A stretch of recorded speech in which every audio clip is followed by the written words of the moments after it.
Bom, gente, o tema dessa manhã, não sei se já projetaram aí, a melhor notícia que você já ouviu. Eu queria que lêssemos, antes de qualquer outra coisa, o livro de Juízes, e a gente vai ler a maior porção aí do segundo capítulo, do versículo 1 até o versículo 21. Né? Juízes capítulo 2, do 1 ao 21. A nossa versão aqui é a NAA, então leiam aí comigo.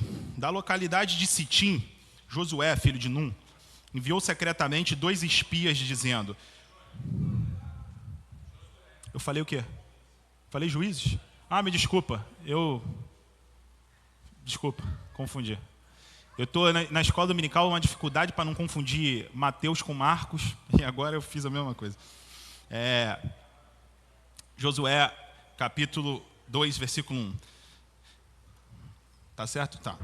Da localidade de Sitim, Josué, filho de Num, enviou secretamente 2 espias dizendo: vão e observem a terra e a cidade de Jericó. Eles foram e entraram na casa de uma mulher prostituta, cujo nome era Raabe, e pousaram ali. Então, a seguinte notícia chegou aos ouvidos do rei de Jericó: eis que esta noite vieram aqui alguns homens dos filhos de Israel para espiar a terra. Por isso, o rei de Jericó mandou dizer a Raabe: traga para fora esses homens que vieram a você e que estão aí em sua terra, porque vieram espiar toda a terra. Mas a mulher, que havia escondido os 2 homens, respondeu: é verdade que os homens vieram a mim, mas eu não sabia de onde eram. Quando o portão da cidade ia ser fechado, sendo já escuro, eles saíram. Não sei para onde foram, se forem depressa atrás dele, ainda os alcançarão. Ela, porém, os tinha levado para o terraço da casa e os havia escondido entre as canas de linho que haviam colocado em ordem no terraço. Aqueles homens foram atrás dos espias pelo caminho que levava aos vales do Jordão. E depois que eles saíram, fechou-se o portão da cidade. Antes que os espias se deitassem, Raabe foi onde eles estavam, no terraço, e lhes disse: bem sei que o Senhor deu essa terra a vocês, e que o pavor que vocês estão causando caiu sobre nós, e que todos os moradores da terra estão se derretendo de medo, porque ouvimos que o Senhor secou as águas do Mar Vermelho diante de vocês, quando saíram do Egito. Também ouvimos o que vocês fizeram com os 2 reis dos amorreus, Seom e Og, que estavam do outro lado do Jordão, aos quais vocês destruíram. Quando ouvimos isso, o nosso coração se derreteu e todos ficamos desanimados por causa da presença de vocês. Porque o Senhor, o Deus de vocês, é Deus em cima nos céus e embaixo da terra. E agora, jurem pelo Senhor que, assim como eu usei de misericórdia para com vocês, vocês também usarão de misericórdia para com a casa do meu pai, e que me darão um sinal certo de que conservarão a vida do meu pai, e de minha mãe, e dos meus irmãos, e das minhas irmãs, com tudo que eles têm, e que livrarão a nossa vida da morte. Então os homens lhe disseram: a nossa vida responderá pela de vocês, se vocês não denunciarem essa nossa missão. E quando o Senhor nos der essa terra, usaremos de bondade e de fidelidade para com você. Então ela os fez descer por uma corda pela janela, porque a casa em que ela morava estava construída sobre a muralha da cidade. E disse a eles: vão para o monte, para que os perseguidores não os encontrem. Escondam-se lá durante 3 dias, até que eles voltem, e depois sigam o seu caminho. Os homens lhe disseram: estaremos desobrigados desse seu juramento que você nos fez jurar, se, quando entrarmos nessa terra, você não amarrar esse cordão de fio escarlate na janela por onde você nos fez descer. E se você não reunir na sua casa o seu pai, a sua mãe, os seus irmãos e toda a sua família de seu pai. Quem sair para fora da porta da casa será responsável pelo que lhe acontecer, e nós seremos inocentes. Mas se alguém puser a mão em alguém que estiver com você dentro da casa, nós seremos responsáveis. E se você denunciar essa nossa missão, estaremos desobrigados do juramento que você nos fez jurar. E ela disse: que seja assim como vocês disseram. Então Raabe os despediu e eles se foram. E ela amarrou o cordão de escarlate na janela. Vamos orar. Senhor, Pai, mais uma vez nós te pedimos, Senhor, honra a tua palavra e cumpra os teus propósitos, Pai. Eu te peço que eu não atrapalhe aqui a ação do Teu Espírito na vida de cada pessoa, Pai. Por favor, confronta-nos, desarma as nossas barreiras, nos revele o Teu Evangelho, nos faça viver, Deus, de forma distinta, agora não para nós mesmos, mas para o Senhor, que em nome de Jesus o Teu Evangelho seja proclamado com autoridade. A Tua palavra diz que o Senhor deu autoridade aos Seus discípulos, e agora, Pai, Eu clamo por essa mesma autoridade, Pai, que está não nas minhas palavras, mas nas tuas palavras, autoridade que gera mudança de vida, impacto profundo na vida das pessoas, em nome de Jesus. Amém. Foi? Bom, gente, então, anos ou séculos depois que o povo de Israel sonhou com esse momento, eles finalmente chegaram nas proximidades do território de Canaã, na terra que Deus havia prometido aos seus pais. Os cananeus eram uma mistura de povos ímpios, de povos pecadores, e a Bíblia ela nos diz que a maldade deles, a sua injustiça, elas haviam transbordado e que Deus julgaria os cananeus, eles perderiam a sua terra. Então a promessa de Deus era que através de um ato só, ele julgaria o povo da terra, aquele povo ímpio que estava adorando falsos deuses e fazendo maldades. E através desse mesmo ato, Deus cumpriria a promessa feita aos hebreus, ele demonstraria a sua fidelidade e o povo de Israel finalmente herdaria a terra. É nesse momento que eles chegam ali, então, diante do território de Jericó, na entrada de Canaã. E o primeiro território a ser conquistado era justamente esse do texto que lemos, essa cidade de Jericó. Jericó era uma cidade que estrategicamente era importante para a pretensão dos israelitas, porque quem controlava Jericó detinha o controle também das principais rotas comerciais, as rotas militares que davam acesso até a região central de Canaã. Então, era crucial para os planos de Deus e as intenções do povo, que eles conquistassem essa terra, a cidade de Jericó, para a partir dali, então, acessarem a Canaã e conquistarem o resto da terra que Deus havia prometido. Mas, logo de cara, há um problema. Porque, na antiguidade, o muro ele era a maior arma de defesa de uma cidade. E nós somos informados que Jericó era uma cidade murada. E não era um murinho qualquer, gente. Era um muro tão imponente que cabiam casas e ruas em cima daquele muro. Então o povo de Israel, para conhecer melhor a respeito dessa cidade e possivelmente encontrar pontos fracos que poderiam ser explorados no futuro ataque, ele manda 2 espias até aquela região. E esses espias são justamente recebidos por uma mulher chamada Raabe. O texto ele nos informa 2 fatos que nos revelam bastante a respeito de quem Raabe era. A primeira coisa, Raabe era uma prostituta, e a segunda coisa, Raabe era uma moradora do muro da cidade. As prostitutas cultuais, que eram sacerdotisas pagãs, elas se envolviam em práticas sexuais de cunho religioso lá no templo, que ficava no centro da cidade, e não no muro. Essas prostitutas cultuais, elas naquele contexto religioso eram consideradas os oráculos divinos. Era esperado que essas sacerdotisas pagãs, elas ouvissem a voz de Deus. Mas Raabe, ela não é uma prostituta cultual. Raabe, ela não morava no centro da cidade. Ela mora no muro, como a gente já falou. O muro, ele era a parte mais exposta e, portanto, a parte mais vulnerável da cidade. Era a primeira parte ao ser atacada. E os moradores do muro, portanto, eram aqueles que eram os primeiros a morrer numa invasão da cidade.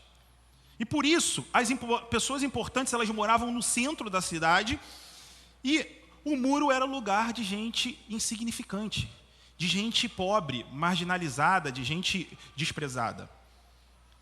E esse é o retrato de Raabe. Ela é uma prostituta, não como aquelas prostitutas cultuais, que dentro daquele contexto eram respeitadas. Ela também não era alguém importante a ponto de conseguir comprar uma casa no centro da cidade. Mas Raabe era uma prostituta qualquer, que morava na periferia, no muro da cidade. uma mulher que certamente teve a sua história marcada por pecado, por exposição, defraudação, alguém que foi até então usada e descartada pelos homens. Era isso que Raabe significava para Jericó, uma prostituta qualquer. E o rei de Jericó ouve os boatos que essa mulher, Raabe, teve contato com os espias. E então ele manda que servos ordenem que ela então entregue esses espias. Mas Raabe esconde os espias no terraço da sua casa e ela diz para aqueles que foram enviados para o rei que ela simplesmente não sabia quem aqueles homens eram, mas que agora eles já tinham ido embora. E a pergunta que você deve se fazer ao ler um texto como esse é: por que Raabe, uma cananeia que morava na cidade de Jericó, ela deliberadamente esconde os espias que vieram do povo de Israel, do povo que sabidamente atacaria Jericó logo a seguir? Por que ela faz uma coisa dessas? Ela, quando conversa com os espias, explica os seus motivos. E ela diz que soube dos feitos de Deus, soube a respeito da abertura do Mar Vermelho, das improváveis vitórias que o povo de Israel tinha conquistado no percurso do Egito até a entrada de Canaã. Israel, gente, como vocês bem sabem, era um povo escravo. Eles ficaram 400 anos no Egito. Esse povo não dispunha nem de conhecimento tático ou técnico, nem de instrumentos, de armas, muito menos tinha um exército profissional para enfrentar outros povos. Mas Deus os fez vitoriosos. Eles foram vitoriosos sobre os egípcios sem levantar uma única arma. E o Mar Vermelho destruiu aqueles que os tinham instigado durante 400 anos. E eles, passando de lá até Canaã, foram capazes de enfrentar e ser vitoriosos contra diversos outros povos. Novamente, sem condição nenhuma para isso, mas, como nós vemos, a mão do Senhor estava com eles. E adiante desses fatos, tendo conhecimento dessas notícias, é que Raabe diz que ela sabia que o Senhor tinha dado a cidade de Jericó aos hebreus. E ela então exclama dizendo: o Deus de vocês é Deus em cima dos céus e embaixo da terra. Raabe crê que o Deus de Israel, ele é o Deus verdadeiro. A grande ironia dessa passagem aqui, como em muitas outras passagens das Escrituras, é que quem reconhece o Deus verdadeiro não são os nobres ou eruditos, pessoas das quais a gente esperava ver esse tipo de reconhecimento. Não é o rei ou os sábios, ou sequer aquelas prostitutas cultuais, as sacerdotisas pagãs. Mas quem reconhece o Deus verdadeiro é uma prostituta pobre qualquer que mora na beira da cidade. O reino de Deus, ele frequentemente subverte a lógica desse mundo. E é por crer em Raabe, em Deus, que Raabe ela protege os espias. Gente, vocês precisam entender que essa atitude de Raabe colocou ela em risco extremo, porque caso soubessem que ela estava abrigando os inimigos na sua casa e que deliberadamente os tinha escondido dos soldados de Jericó, ela muito provavelmente teria sido condenada e executada por traição. A atitude de Raabe, ela nos lembra, meus irmãos, que a fé verdadeira, a fé genuína, ela sempre leva a atitudes. A fé sempre leva a atitudes que são condizentes com aquilo que se crê. A gente faz bem em lembrar isso porque nós vivemos em um contexto de racionalização excessiva. Muitas pessoas pensam que fé é mera convicção, assentimento intelectual, que é simplesmente declaração de uma determinada verdade. Mas o que nós vemos ao longo de toda a Bíblia é que a fé não só está atrelada, mas muitas vezes a palavra fé no original, ela pode ser inclusive traduzida como lealdade ou como fidelidade. Porque não há fé verdadeira sem comprometimento. Ao crer em algo, necessariamente você ata o teu coração aquilo. Quem crê, age em conformidade com aquilo que crê. E o que o escritor de Hebreus diz no capítulo 13, no versículo 31, é que pela fé, Raabe, a prostituta, não pereceu com os desobedientes, porque acolheu em paz os espias. Então é por crer no Deus verdadeiro é que Raabe então toma uma atitude com um grande risco pessoal. E ela se torna a partir daqui um modelo a ser seguido. Raabe, a prostituta desprezada, é alguém que nós devemos nos inspirar. Isso já fala muito para a gente a respeito do que é o Evangelho, né? Meus irmãos, nós precisamos de entender que a nossa fé necessariamente precisa ser levada ao fim, aos atos finais. Não há fé genuína sem comprometimento. Se você crer em Deus, a sua fé precisa ser evidenciada mesmo em momentos de grande perigo, como nós vimos aqui nessa história. E Raabe, então, ela pede aos espias que quando Deus entregasse a cidade nas mãos deles, nas mãos do povo de Israel, que eles tivessem misericórdia dela. Mas não só dela. Raabe diz assim, tenham misericórdia também do meu pai e da minha mãe.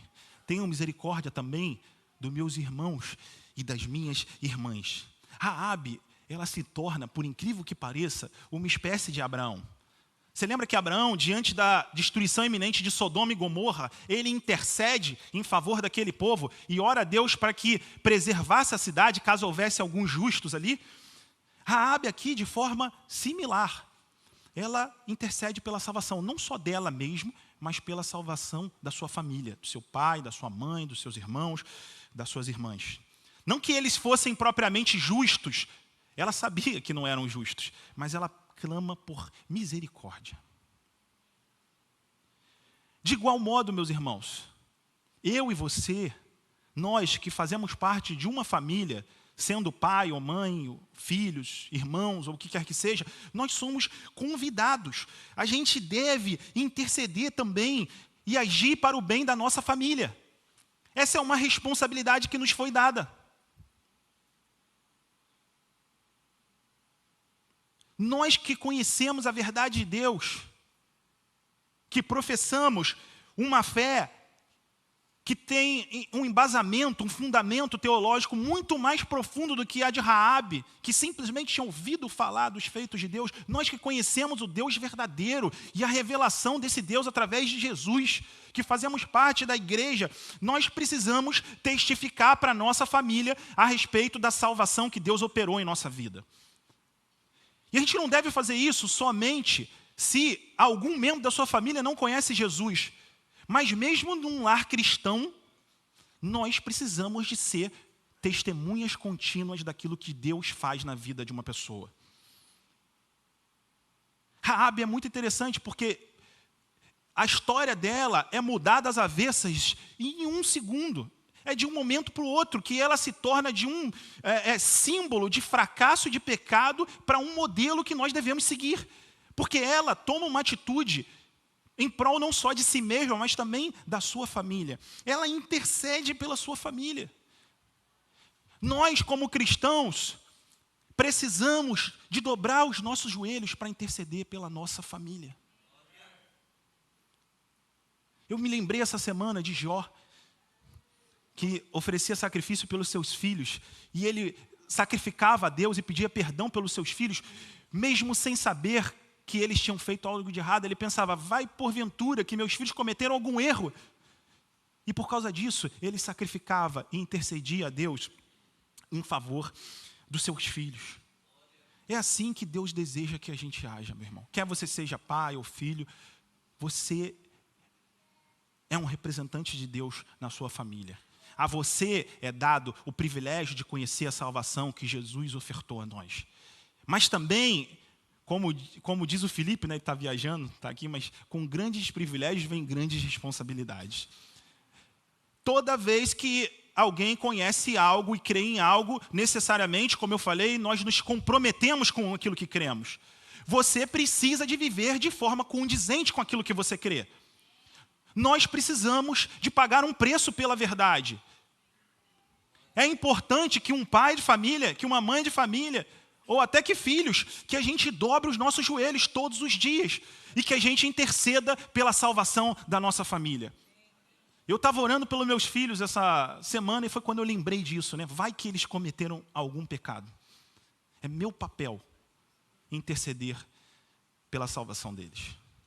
É meu papel definir ali na minha casa um modelo a ser seguido, para que eles me olhem e enxerguem ali Jesus, e então me sigam, né, enquanto eu sigo Jesus. Esse é o dever de todo homem e mulher de Deus.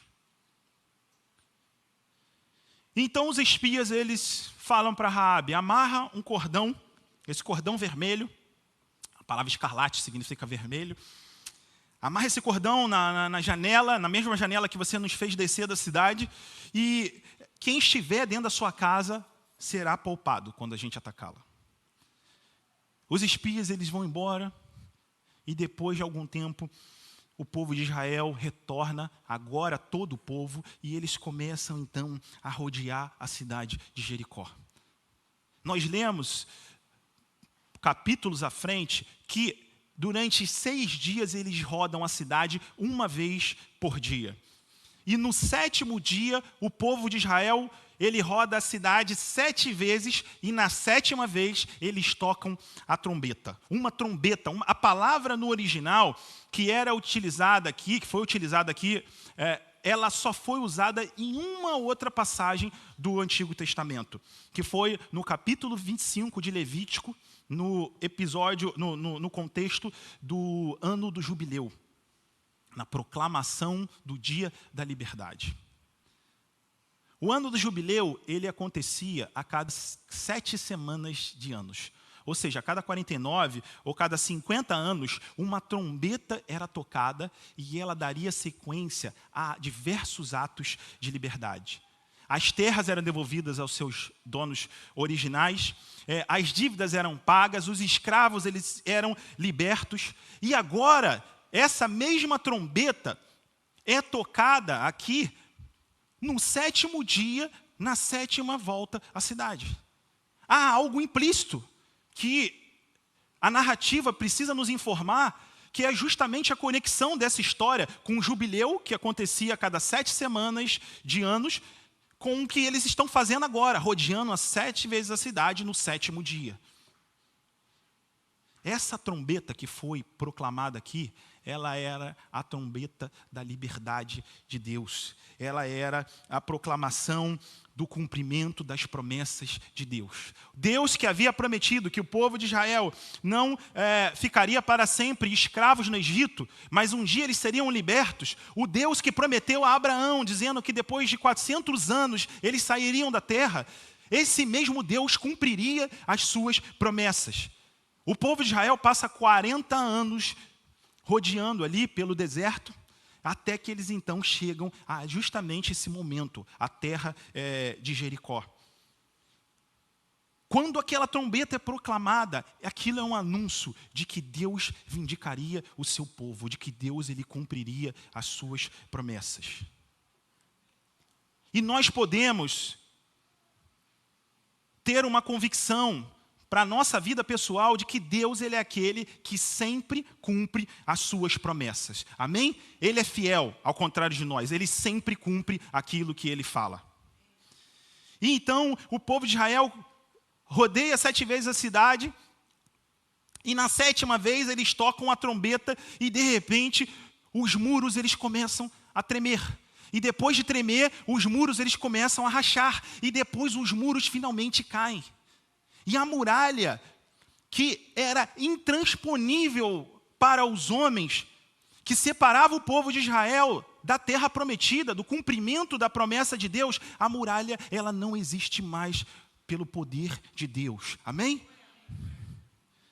Deus, ele se prova inúmeras vezes, aquele capaz de fazer o impossível acontecer. Mas o muro não cai por inteiro. Eu imagino essa história da seguinte forma: o povo de Israel estava lá assistindo todo aquele acontecimento, né, e de repente o muro começa a tremer, começa a rachar, o muro cai. E eu não sei se vocês já viram algum vídeo, ou se alguém aqui até teve a oportunidade de acompanhar ao vivo, em loco, a implosão de um edifício, de uma ponte, ou coisa do tipo. Mas, normalmente, o que se segue à destruição é uma nuvem de poeira. Você não enxerga mais nada. Quem aqui já viu vídeos do 7 de setembro, quando o prédio caiu? Ninguém enxergava nada, né? Eu imagino mais ou menos uma cena como essa, a poeira para tudo que é lado e ninguém enxerga nada, e os hebreus vendo aquele milagre que Deus tinha feito. Mas então, quando a poeira baixa, eles percebem que a muralha toda caiu, exceto uma pequena parte que ainda estava de pé. E em cima daquela pequena partezinha que ainda estava de pé, havia uma casinha. Uma casinha que tinha um cordão vermelho amarrado na janela. Aquela era a casa de Raabe. Alguns estudiosos veem um paralelo entre essa corda vermelha, esse cordão escarlate de Raabe, com o sangue que foi colocado nos umbrais da porta da casa dos hebreus, lá na ocasião da Páscoa, da 10ª praga do Egito, a morte dos primogênitos. Assim como o anjo da morte, ele passou por cima da casa dos hebreus, poupando os seus filhos, e matou somente os filhos primogênitos dos egípcios, assim também o juízo de Deus que havia sido prometido e proclamado contra a maldade e a impiedade daquela cidade de Jericó, ele também passa por cima, ele poupa a casa de Raabe. Mas, obviamente, o sangue no umbral da porta dos egípcios e a corda vermelha amarrada na janela de Raabe, eles não têm poder por si mesmos, mas eles são um poderoso prenúncio daquilo que viria a acontecer muitos anos depois. Do sangue de Jesus Cristo, o verdadeiro cordeiro que tira os pecados do mundo e que seria derramado por mim, por você e por Raabe. Jesus, ele é verdadeiramente o cordeiro que foi morto por nós. Sobre Jesus foi lançado juízo pelos nossos pecados. Pelos pecados de Raabe, é verdade, aquela prostituta, mas também sobre o meu pecado e também sobre o seu pecado. Porque assim como Raabe, meus irmãos, em certo sentido, todos nós também nos prostituímos. Todos nós nos vendemos pelo prazer. Todos nós nos vendemos para a cobiça, o desejo de possuir aquilo que é do outro. Todos nós nos vendemos pelo desejo de dominar sobre as outras pessoas, sobre o nosso marido, sobre a nossa mulher, sobre os nossos filhos, sobre os nossos colegas de trabalho. Todos nós, à semelhança de Raabe, nos entregamos à sedução do pecado. E Deus, por sua infinita misericórdia, amém? Pela sua misericórdia. Não porque você mereça, não porque você tenha algo de bom em você mesmo, mas pela misericórdia de Deus. Ele proveu salvação para nós através de Jesus Cristo, que aqui é prefigurado nesse cordão vermelho, que também foi prefigurado no sangue dos umbrais da porta dos egípcios. Foi Deus quem salvou Raabe. Não foram os espias, foi Deus que salvou Raabe. Os espias, eles prometeram que não iam matar Raabe, mas presta atenção, os espias, eles não tinham poder nenhum sobre o muro. Eles não controlavam qual era a parte do muro que ia cair e qual a parte que ia ficar de pé. Foi Deus quem derrubou aquela muralha e foi Deus também que manteve especificamente aquela pequena parte da muralha onde estava a casa de Raabe de pé. Deus honrou a fidelidade daquela mulher.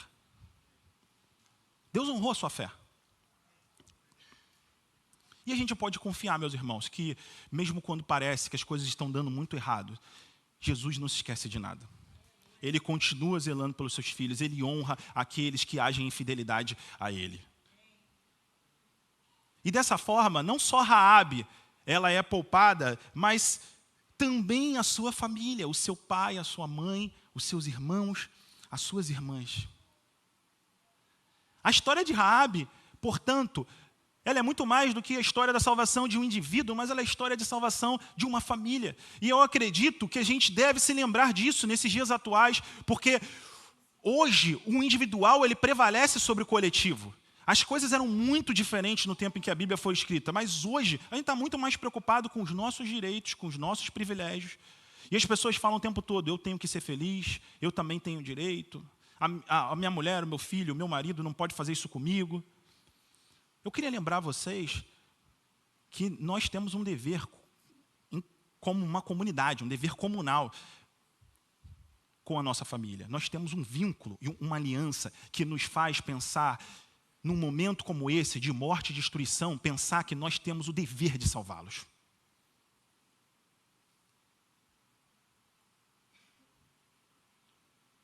E é por isso que quando a Bíblia retrata a vida desse próprio homem, que é mencionado aqui no livro, Josué, ela diz que ele proclama, fui eu e a minha casa serviremos ao Senhor. Nós precisamos de ser agentes de salvação para a nossa família. Amém? Não é o pastor, não é o líder, não é o discipulador. É você que deve ser o exemplo na sua casa. E então Raabe, ela é acolhida no povo de Israel. Entre os cananeus, Raabe, ela vivia na periferia, no muro. Ela era marginalizada, desprezada, uma prostituta qualquer, mas agora ela se torna parte do povo de Deus. Em Jericó era uma prostituta, mas a Bíblia nos diz que em Israel ela se torna a mulher de alguém. E olha como Deus muda a história das pessoas, porque ela não se torna só uma mulher, mas o Evangelho nos diz aqui que ela se torna a mãe de alguém, a avó de alguém, a bisavó e a tataravó de alguém. A tataravó de quem? Não, de Davi. A tataravó do maior rei que o povo de Israel já viu. Deus transforma a vergonha daquela mulher em honra. Uma história que até então, como eu falei, tinha sido marcada pelo pecado, pela defraudação, pela humilhação, agora se torna uma história digna de ser contada nos livros das crônicas dos reis de Israel. Só Jesus faz isso, só Deus faz isso, mais ninguém.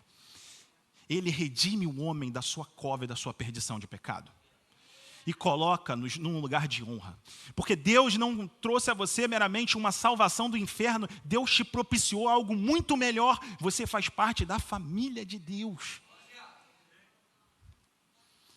E como se não fosse bom o suficiente essa história, ela continua, porque Deus fez a esse Davi, tataraneto de Raabe, uma promessa. Deus prometeu a Davi que um descendente dele reinaria para sempre sobre Israel e lideraria o povo a uma nova era, a um momento de liberdade.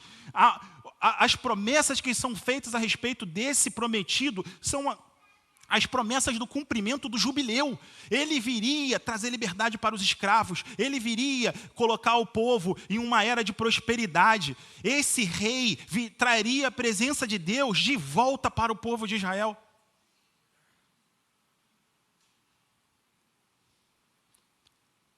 E quem é esse? Jesus, quando começa seu ministério, ele fala, o Espírito do Senhor está sobre mim, porque ele me ungiu a pregar o Evangelho para os pobres, pôr os cativos em liberdade, trazer libertação aos oprimidos e proclamar o ano aceitável do Senhor. Que ano é esse? É o ano do jubileu. Jesus, ele é o cumprimento da promessa que foi feita a Davi, promessa que os judeus esperavam tão ansiosamente. Esse Jesus, ele é descendente de Abraão, como Mateus fala, e a gente ressaltou isso mais cedo na escola dominical. Ele é o descendente de Davi, o grande rei da história dos hebreus, mas ele é também o descendente e filho de Raabe. Mas Raabe não mais a prostituta, Raabe não mais a estrangeira, Raabe agora uma filha da promessa, um membro do povo da aliança de Deus. Eu tenho certeza que se a história da genealogia de Jesus fosse contada por algum de nós aqui, se nós pudéssemos escrevê-la, a gente certamente encontraria descendentes melhores para Jesus. Pessoas qualificadas, pessoas honradas, distintas na sociedade. Mas é interessante que o Evangelho retrate justamente que Jesus ele é descendente de uma mulher estrangeira, e não só isso, de uma estrangeira que foi prostituta. E Mateus retrata isso na sua genealogia da vida de Jesus. Como eu falei mais cedo, as genealogias elas tinham o propósito de empoderar determinado rei, de legitimar a sua linhagem real e o seu direito a ascender ao trono.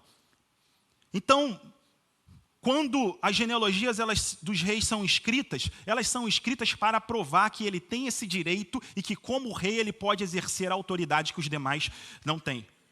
Mas o que acontece aqui é que, quando Mateus escreve a sua genealogia a respeito de Jesus, o que ele faz é surpreender-nos ao colocar o nome dessa mulher lá.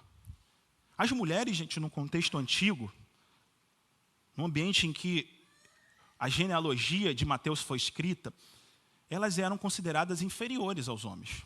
As mulheres elas não eram importantes. A história, segundo criam, ela era escrita pelos homens. Mas Mateus, ele não menciona apenas Raabe, essa mulher estrangeira, essa ex-prostituta, uma pessoa de honra questionável, no que diz respeito à honra sexual. Ele não menciona apenas ela na genealogia de Jesus. Há outras 3 mulheres semelhantes na genealogia que Mateus nos narra. Ruth, Tamar e Batseba. Ruth era uma mulher estrangeira, assim como Raabe, ela era moabita. Tamar, também uma estrangeira, cananeia, assim como Raabe. Tamar, ela tinha se envolvido num episódio de escândalo sexual porque ela enganou seu sogro com o objetivo de ter relações sexuais com ele. E a outra pessoa, Batseba, ela não tem nem sequer o seu nome mencionado na genealogia de Jesus, mas é dito que ela é a mulher de Urias, o hitita. Se ela não era estrangeira, ela ao menos era mulher de um homem estrangeiro. E ela também se envolveu num caso de escândalo sexual. Todos vocês sabem que Batseba foi a mulher que teve relações sexuais com Davi, enquanto seu marido estava lutando as guerras de Davi. Então, no relato da genealogia de Mateus, nós vemos 4 mulheres. 3 delas, no mínimo 3 estrangeiras, e uma delas, mulher de um homem estrangeiro. 3 mulheres, Tamar, Batseba e Raabe, mulheres de honra questionável no que diz respeito à honra sexual. Caso uma única mulher fosse mencionada na genealogia de Jesus, nós podíamos interpretar como uma exceção à regra, como um pequeno deslize, digamos assim, mas o que acontece é que a presença dessas 4 mulheres na genealogia de Jesus, no Evangelho de Mateus, elas nos revelam que essas histórias elas fazem parte de um padrão muito maior, um padrão histórico redentivo. Jesus, ele veio redimir aquilo que estava perdido, aquilo que estava esquecido. Jesus, ele veio resgatar o que estava abandonado, o que estava humilhado. E se você, meu irmão ou minha irmã, é alguém que, à semelhança de Raabe, vive hoje na periferia, no muro da cidade, se você é alguém que tem sido usado e descartada pelas pessoas, encarada como um objeto, eu queria te dar essa boa notícia. Jesus veio por você. Jesus é aquele que não considera ninguém sem valor ou desprezível. Enquanto ele esteve caminhando nesse mundo, ele atendeu prostitutas, ele atendeu estrangeiras, ele deixou que as crianças chegassem a si, todos os marginalizados e rejeitados da sociedade. Eles eram chamados para estar com Jesus. Jesus chamou um cobrador de imposto, um traidor do Império Romano, um traidor do povo judeu, para ser o seu discípulo. Então, há um padrão que está sendo delineado aqui na genealogia de Jesus e que vai ser revelada depois, não só no evangelho de Mateus, mas também nos outros evangelhos. Esse padrão é que Jesus veio para aqueles que ninguém se importava.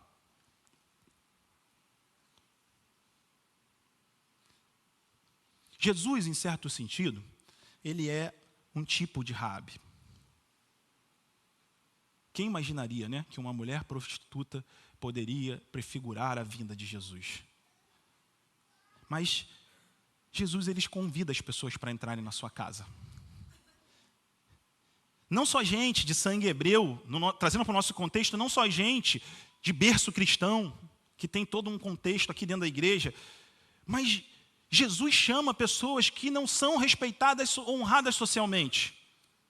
Aqueles que nós questionamos a honra ou o direito, aqueles que nós rejeitamos são os mesmos que Jesus não questiona, não julga, não exclui, mas que Jesus chama para fazer parte da sua família, chama para entrar na sua casa. A igreja, não o templo em si, ou não a instituição religiosa, mas a igreja espiritual, a igreja viva, o templo feito de pedras vivas, que nós fazemos parte, essa igreja ela é como a casa de Raabe. Lá fora, meus irmãos, há uma proclamação de juízo. Lá fora haverá destruição e morte, assim como houve em Jericó. Mas a casa de Deus, na casa de Deus, a segurança e a vida. E eu queria me dirigir a você que talvez hoje esteja aqui sentado nessa igreja, talvez tenha o seu nome escrito no livro de membros da igreja, mas que de repente, por alguma coisa que você fez, pelas suas escolhas de pecado, pelas suas escolhas de vida, você de repente caminhou para longe de Deus, que de repente você se sente presencialmente parte desse povo, mas que espiritualmente não se sente membro da igreja. Eu queria falar para vocês, meus irmãos, que Jesus veio por vocês, Ele morreu por cada um de nós aqui para resgatar a nossa história, para mudar a nossa história.